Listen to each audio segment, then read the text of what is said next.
Boa noite, meus amigos. Quer dizer, boa madrugada, né? Sou eu, Yu. Deixa eu ver aqui, são 3 horas da madrugada, né?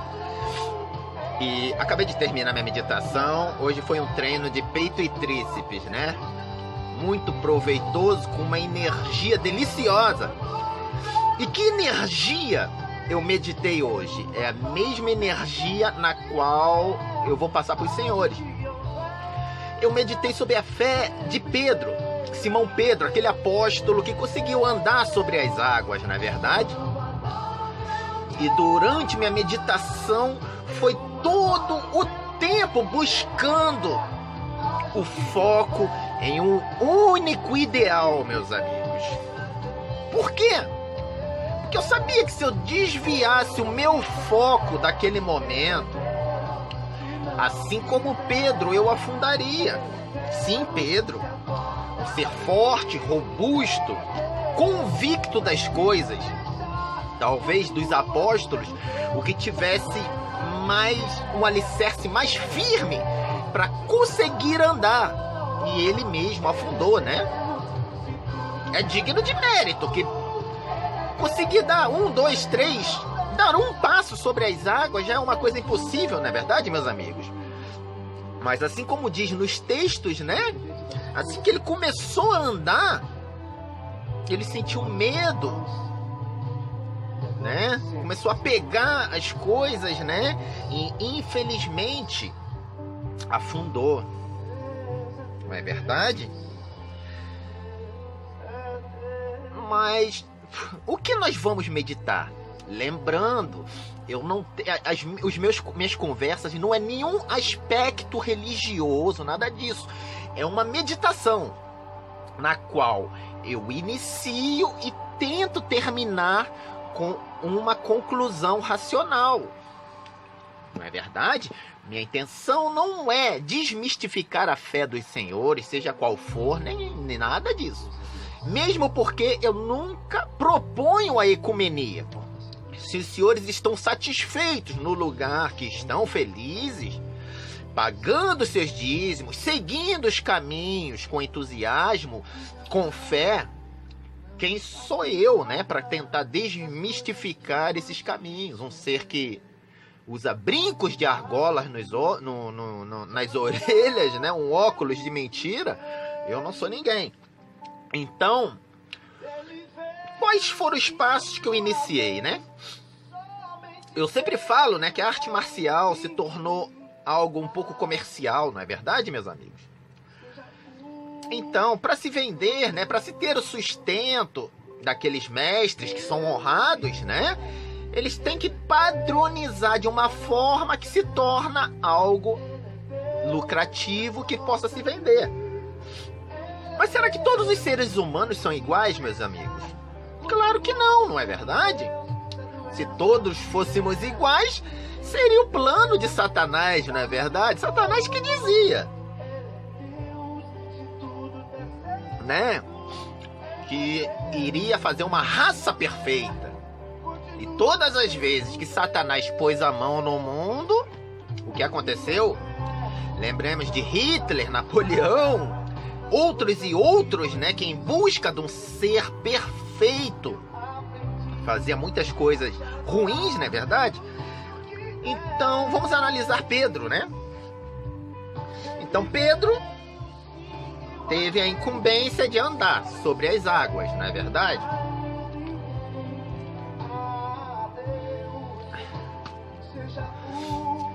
Mas eu olhando Pedro como o mestre querido e amado de Pedro, será que eu proporcionaria a Pedro aquela convicção, aquela autoconfiança dele caminhar e chegar aos braços de Jesus?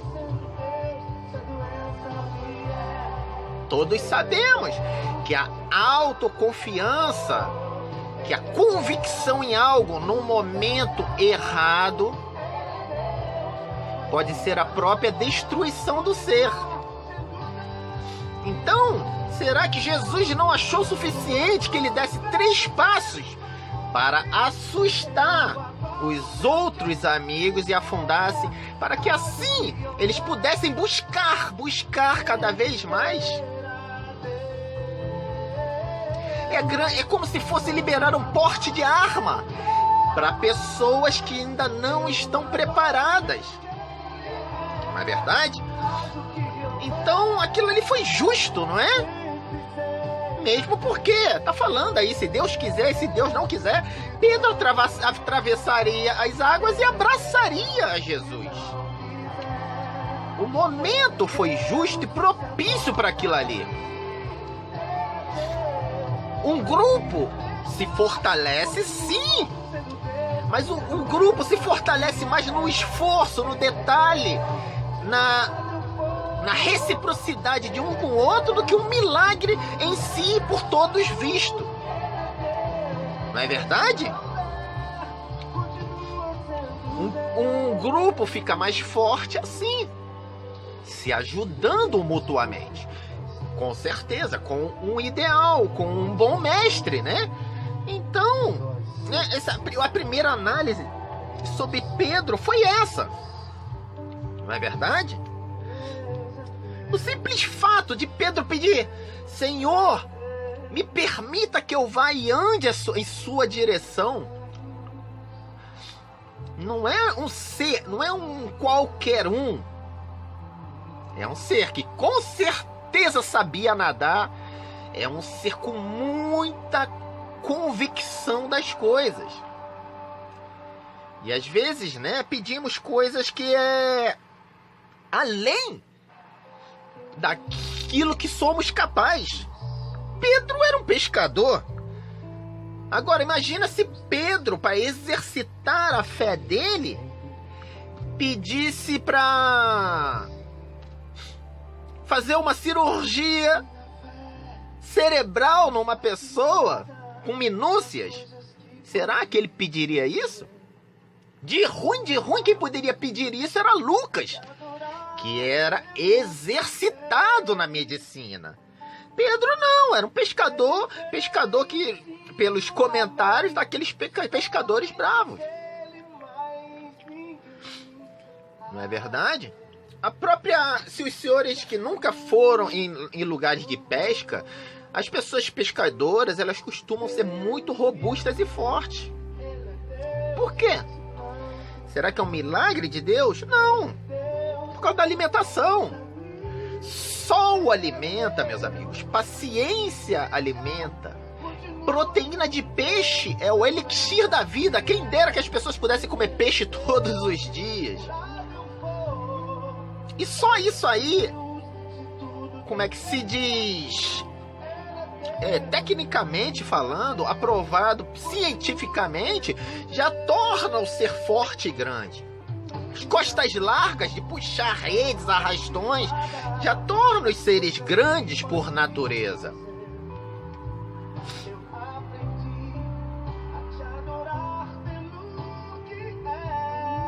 Aí eu me lembrei de um peixinho, né? Quando eu fui num restaurante, um amigo japonês me proporcionou comer um peixinho vivo, né? Aí aquele peixinho tava ali, aí ele, Taka, pode comer. E eu com pena, né? O peixinho assim com os olhos me olhando.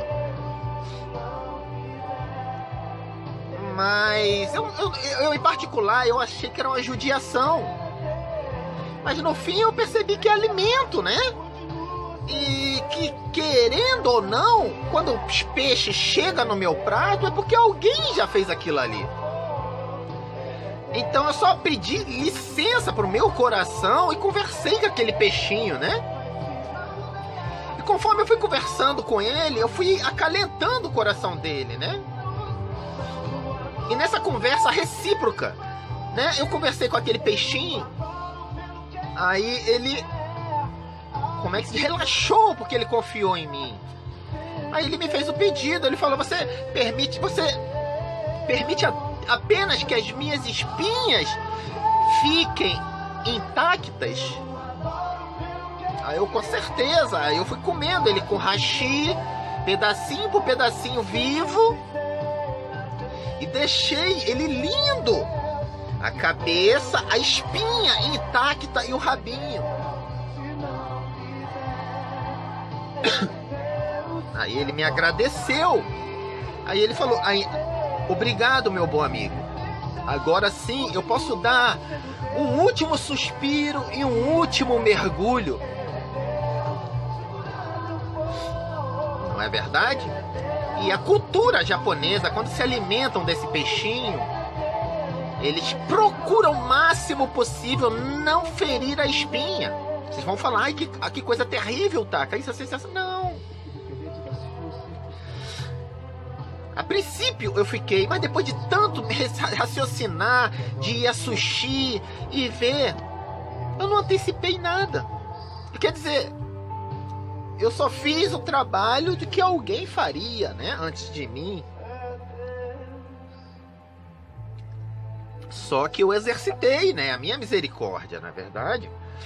Afinal, eu estava em épocas que eu não podia recusar alimentos, né, ainda mais alimentos caros, né, preciosos, né.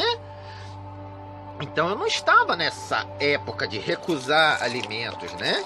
Então aquele amigo com tanta boa vontade, né, pagou aquilo ali para mim, que eu achei uma honra, mas procurei o quê? Trazer para mim, para minha fé. E automaticamente, ao comer aquilo ali, a minha fé se alimentou da fé daquele peixinho. Não é verdade?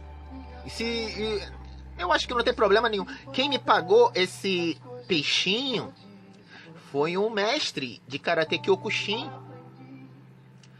E se vocês analisarem a técnica da Karate Kyokushin, eles preservam a cabeça. E por fim, quando já estão no fim, às vezes um lutador muito menor com um muito maior já não tem mais força. Eles têm uma técnica suicida, que às vezes o cara tá todo lesionado, mas eles executam. E na minha meditação eu vi isso. Afinal, foi me oferecido por um mestre de Karate Kyokushin aquilo ali, não é verdade? Então quem sou eu para recusar?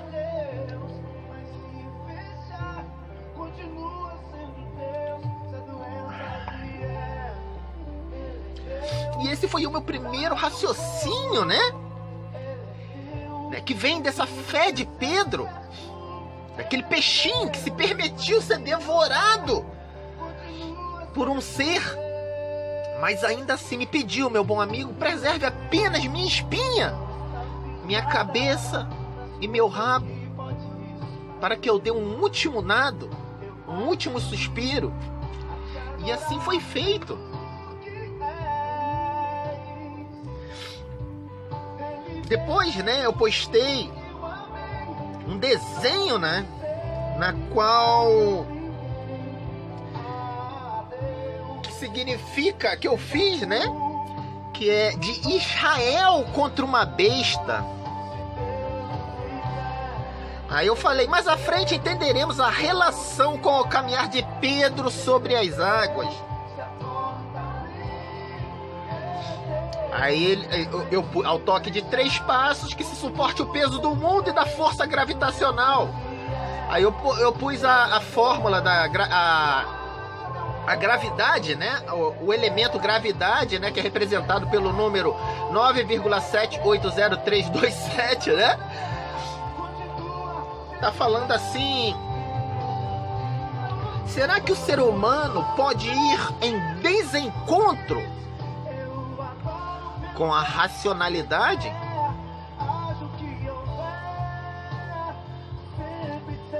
Tudo aquilo que vai em desencontro com a racionalidade, que não seja loucura emocional, pode ser considerado um milagre. Como algo mais pesado, como algo mais leve pode suportar algo mais pesado, meus amigos, né? Esse copo aqui, esse espaço aqui é ar que é vazio, não é? Ele é ar que é vazio. Então, automaticamente, esse isqueiro ele é mais pesado. Então, qualquer posição que ele entrar aqui, ele afunda. É algo que se torna praticamente impossível Mas aí na música diz, né? Acontecendo ou não, é Deus. Em particular, meus amigos, eu pude ver muitas coisas assim. Mas Deus muitas vezes não me permitiu mostrar às pessoas essas coisas que eu via, porque era para minha revelação, para o meu progresso pessoal, para alimentar eu mesmo.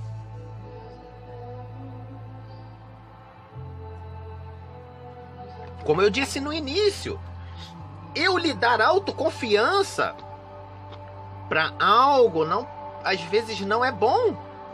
Lembra de Lucas e Pedro? Pedro, quando ele pediu para andar por as águas, ele tinha uma autoconfiança, afinal sabia nadar e era um pescador. Lucas já era um médico. Será que eles uniriam a mesma autoconfiança? Não. Então, certas revelações, certos milagres, sequer podem ser mostrados. Afinal, aquilo ali vai alimentar quem? Vamos fingir que eu sou um marginal. Tô aqui deitado na cela, ruminando tudo quanto é tipo de maldade. Aí vejo na TV um milagre. Será que aquele milagre ali vai converter meu coração, já que décadas e décadas não converteu? Ou eu vou me alimentar daquilo ali para praticar o mal? Então, um milagre, uma revelação, pode servir para toda uma nação, mas na maior parte das vezes é somente para você. Deus, ele nunca dá aquilo que você pede, mas aquilo que você precisa, meus amigos. E Pedro, o que Pedro menos precisava ali era de mais perna. Mesmo porque Jesus, quantas vezes não repreendia Pedro, esse teu temperamento vai pôr tudo a perder. Aí se Pedro conseguisse andar e chegar até Jesus, automaticamente era como se desse uma faixa preta de jiu-jitsu, muay thai e uma arma para Pedro. Ele não estava 100% preparado, não é verdade?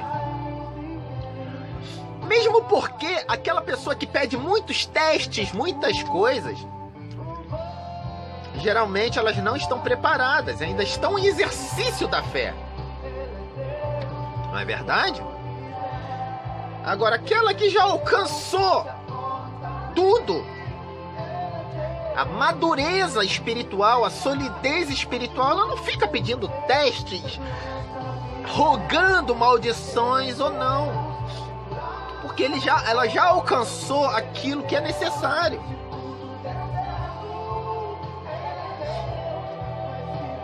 Né? Então, essa foi a segunda meditação. E a terceira, eu pus a história de uma babá, né? Eu faço isso muito com as crianças, né? Às vezes as crianças me pedem para ensiná-las a lutar. Aí eu fico confuso, porque eu mesmo não sei lutar. Nunca briguei mesmo de arrancar sangue e machucar ninguém. Troféus tinha um monte, mas era diferente, né? Respeitavam regras, tudo aquilo ali, né? Então eu nunca pude, sempre tinha uma certa dificuldade para ensinar, né? Aí nessa história dessa babá, a criança pede assim: você me ensina a lutar?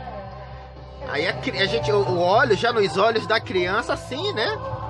Se for uma criança já um pouquinho mais violenta, né? O que eu faço? Eu já converso, psicologia, né? Uso muito animais calmos para abrandar aquele coração, para assim ensinar uma técnica mais pesadinha, né? Porque uma criança que tem um temperamento mais coisa, você ensinar uma técnica é o mesmo que ensinar ela para ela quebrar o outro amiguinho dentro da sala de aula. Aí essa criança pediu, né? na meditação, essa criança pediu uma arma, né? Falou, tio, você me dá uma arma.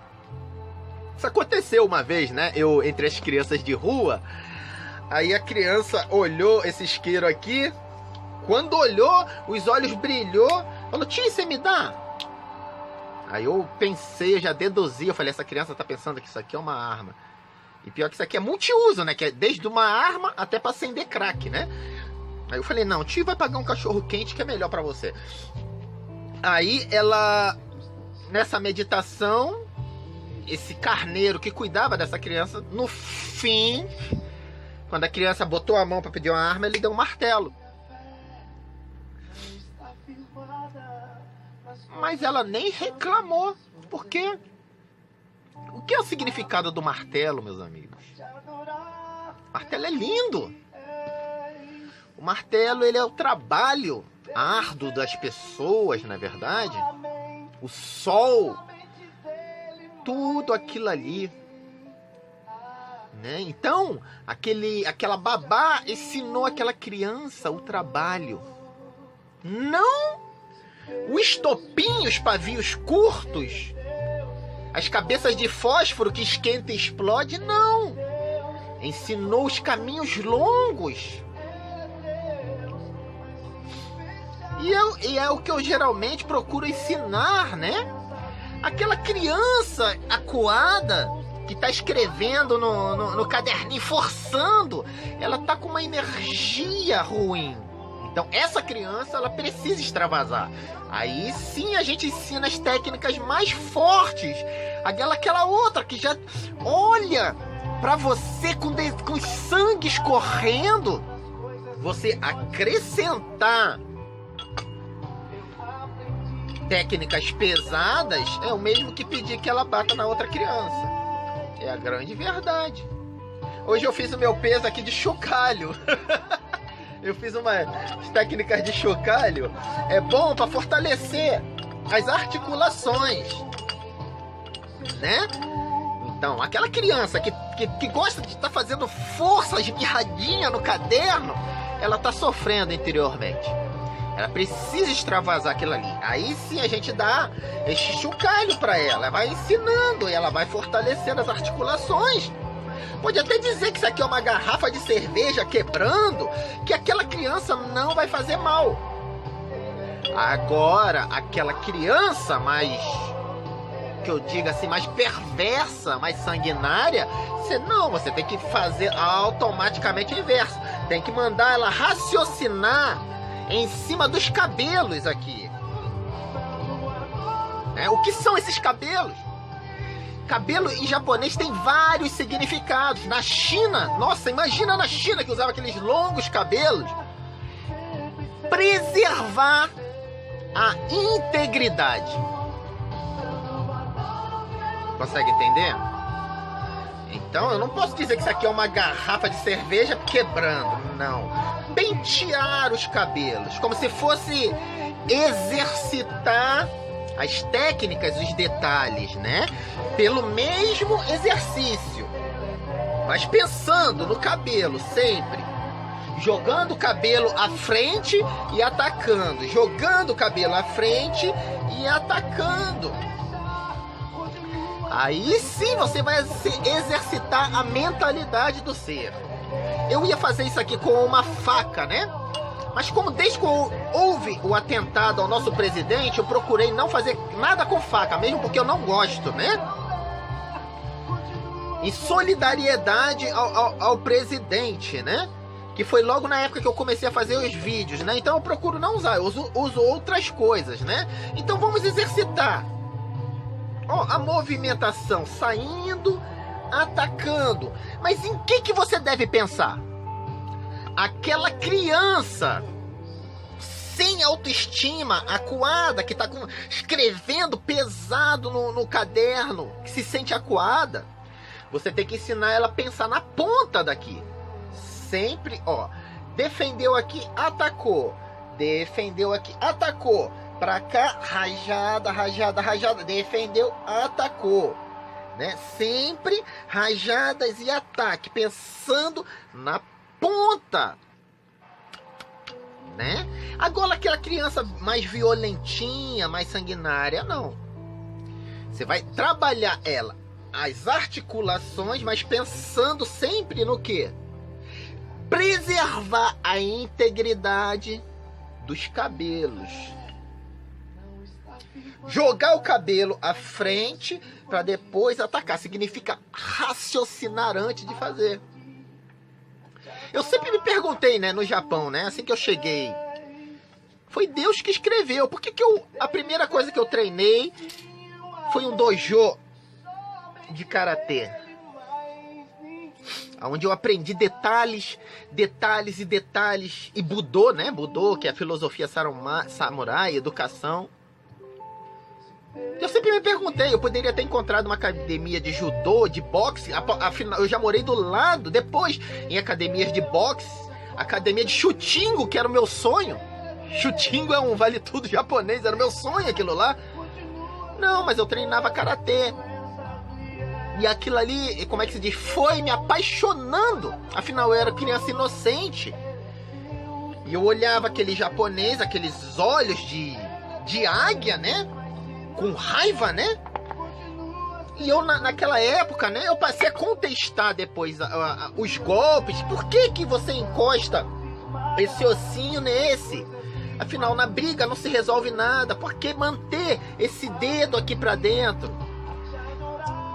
Tem um efeito, tem uma explicação muito real na guerra,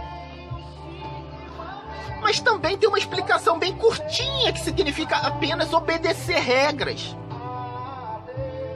E quando a gente é jovem, né, a gente sente dificuldade de obedecer regras. É aí que tá a diferença que eu falo para os senhores dessa criança que escreve. E eu, apesar que eu sempre fui uma criança normal, né, eu não tinha nem esse padrão de forçar, nem muito violenta. Sempre era uma criança protetora, né? Mas eu tive a felicidade do meu primeiro dojo ter sido de karatê. Aprendendo detalhe sobre detalhe. E é engraçado que eu com 16 anos, né? Quando as pessoas me perguntavam, eu falei, não, o karatê pra mim só serve pra ser rico.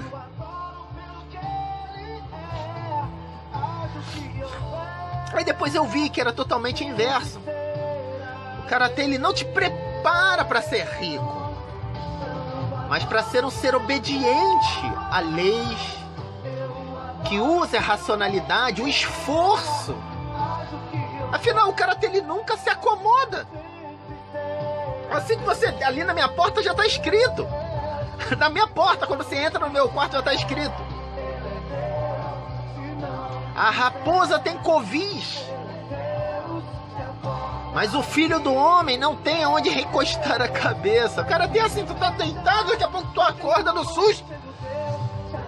Aquilo lá que aquele professor falou agora que eu tô pegando. E é verdade.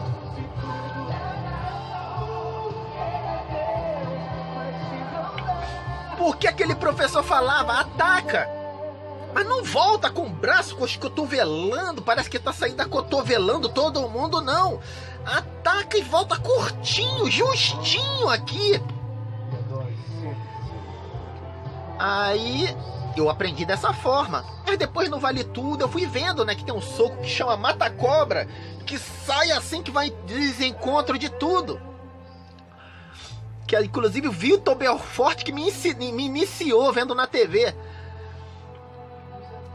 Mas eu olhei assim, eu falei, se eu tivesse aprendido isso logo no início, talvez eu não teria essa índole que eu tenho agora, né? De bater justinho e voltar justinho. Mesmo porque no boxe, no Vale Tudo, né?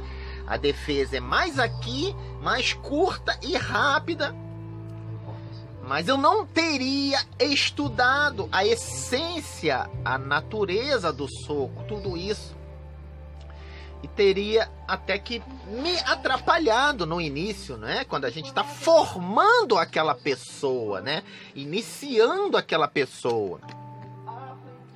Então, a minha intenção é, como estamos analisando a fé de Pedro, será que se eu tivesse ensinado Pedro de início a dar o Superman Punch, que é solta e vrau, eu teria feito um bom negócio?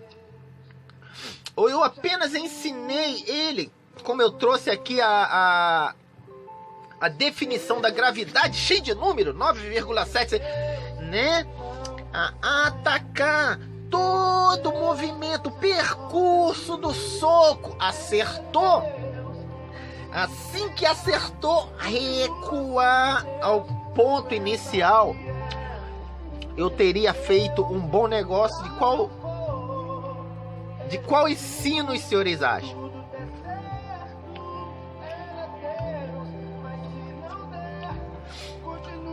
Afinal, tirar uma vitória da cabeça de uma pessoa é quase impossível. Mas uma derrota pode ensinar a pessoa a caminhar para a vitória. Essa é a grande verdade. Não é, meus amigos? Então já estamos em 30 minutos, né? Eu acostumei, né?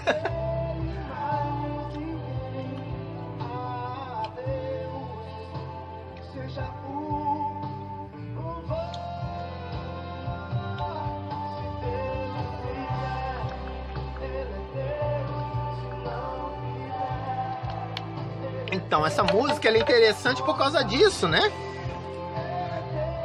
Quando Deus quer, meus amigos, não existe nada que impeça. Só que a grande realidade é essa, meus amigos.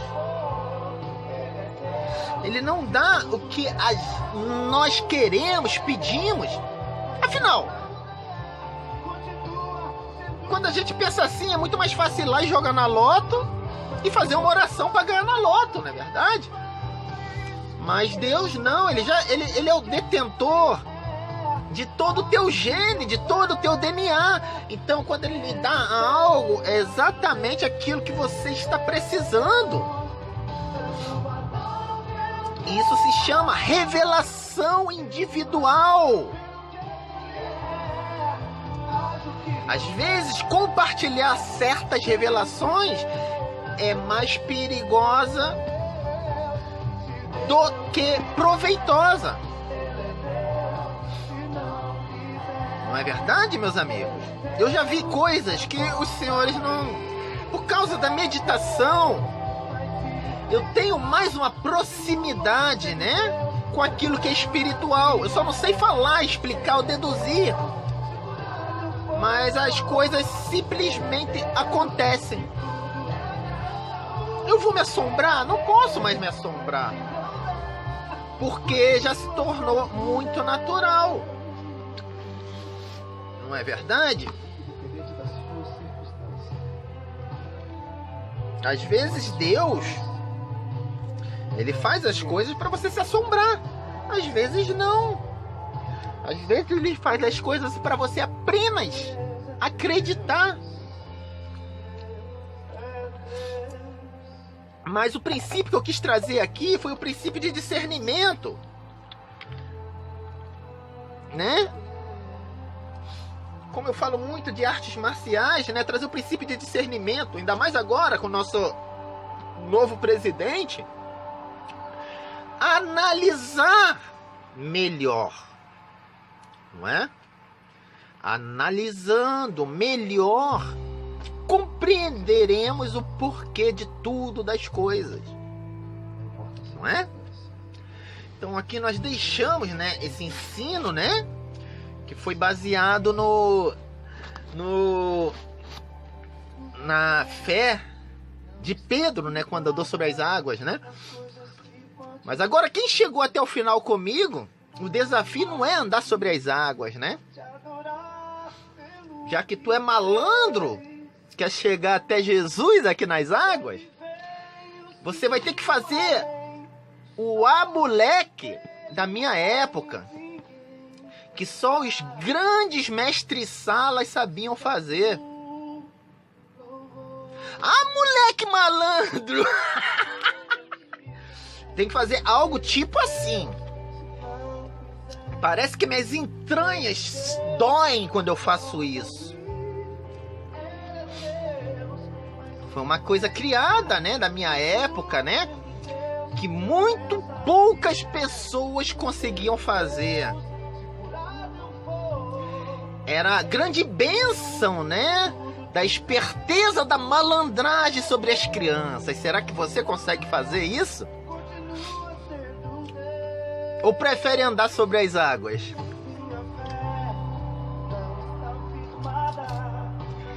Vocês estão conseguindo a energia que dá? Fazer é difícil. Então eu tenho que olhar para alguém que me transmita essa energia para eu fazer.